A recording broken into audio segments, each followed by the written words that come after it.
Assalamualaikum warahmatullahi wabarakatuh. Perkenalkan, nama saya Muhammad Rizal Lahabu dari kelas A Pendidikan Ekonomi.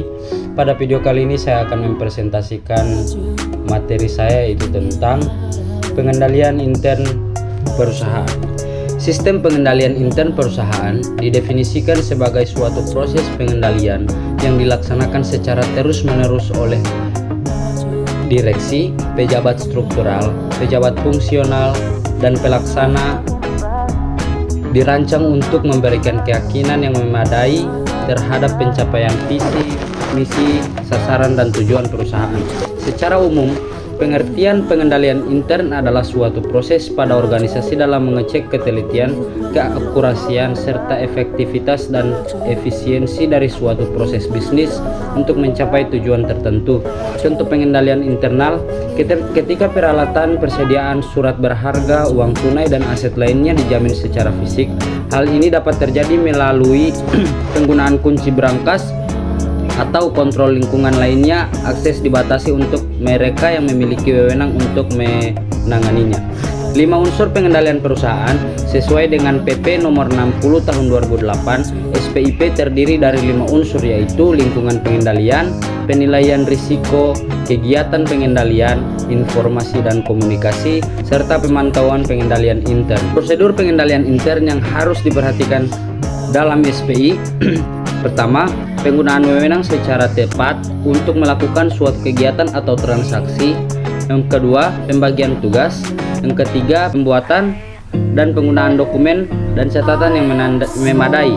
Yang keempat, keamanan yang memadai terhadap aset dan catatan. Serta yang terakhir, pengecekan independen terhadap kinerja. Pengendalian intern dapat mencegah kerugian atau pemborosan pengolahan sumber daya perusahaan. Pengendalian intern dapat menyediakan informasi tentang bagaimana menilai kinerja perusahaan dan manajemen perusahaan, serta menyediakan informasi yang akan digunakan sebagai pedoman dalam perencanaan. Menurut Ernst dan Lopke, dalam jurnal Julfi Agha, prinsip-prinsip pengendalian internal meliputi: 1. Pembentukan tanggung jawab. 2. Adanya pemisahan tugas. 3. Adanya prosedur dokumentasi. 4. Pengendalian kekayaan secara fisik, mekanik, dan elektronik. 5. Verifikasi internal yang independen untuk setiap transaksi. Komponen pengendalian intern yaitu ada 5. Yang pertama, lingkungan pengendalian. Yang kedua, penilaian risiko. Yang ketiga, prosedur pengendalian. 4. Pengawasan. Dan 5. Informasi dan komunikasi. Menurut Sufriono, fungsi pengendalian adalah sebagai berikut. Yang pertama, mencegah terjadinya penyimpangan pencapaian tujuan yang telah direncanakan.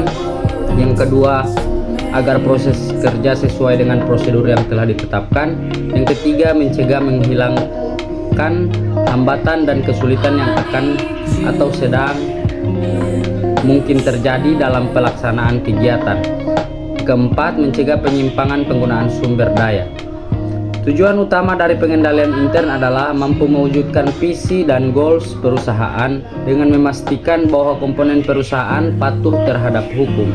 Jika dijabarkan, tujuan pengendalian intern adalah sebagai berikut: meraih tujuan perusahaan yang telah ditetapkan sebelumnya, menghasilkan laporan keuangan yang akurat dan dapat dipercaya dan dipertanggungjawabkan, memastikan bahwa kegiatan yang diselenggarakan perusahaan sudah berjalan sesuai dengan hukum, prosedur, dan ketentuan yang berlaku, mencegah terjadinya pemborosan atau kerugian dalam pengelolaan sumber daya perusahaan, menjaga keuangan dan kas perusahaan, mendorong perusahaan agar lebih efisien dalam melakukan kegiatan operasional, serta memastikan bahwa kebijakan atau peraturan yang dibuat oleh perusahaan dipatuhi oleh seluruh komponen perusahaan. Baiklah, itulah materi saya. Wabillahi taufiq wal hidayah. Wassalamualaikum warahmatullahi wabarakatuh.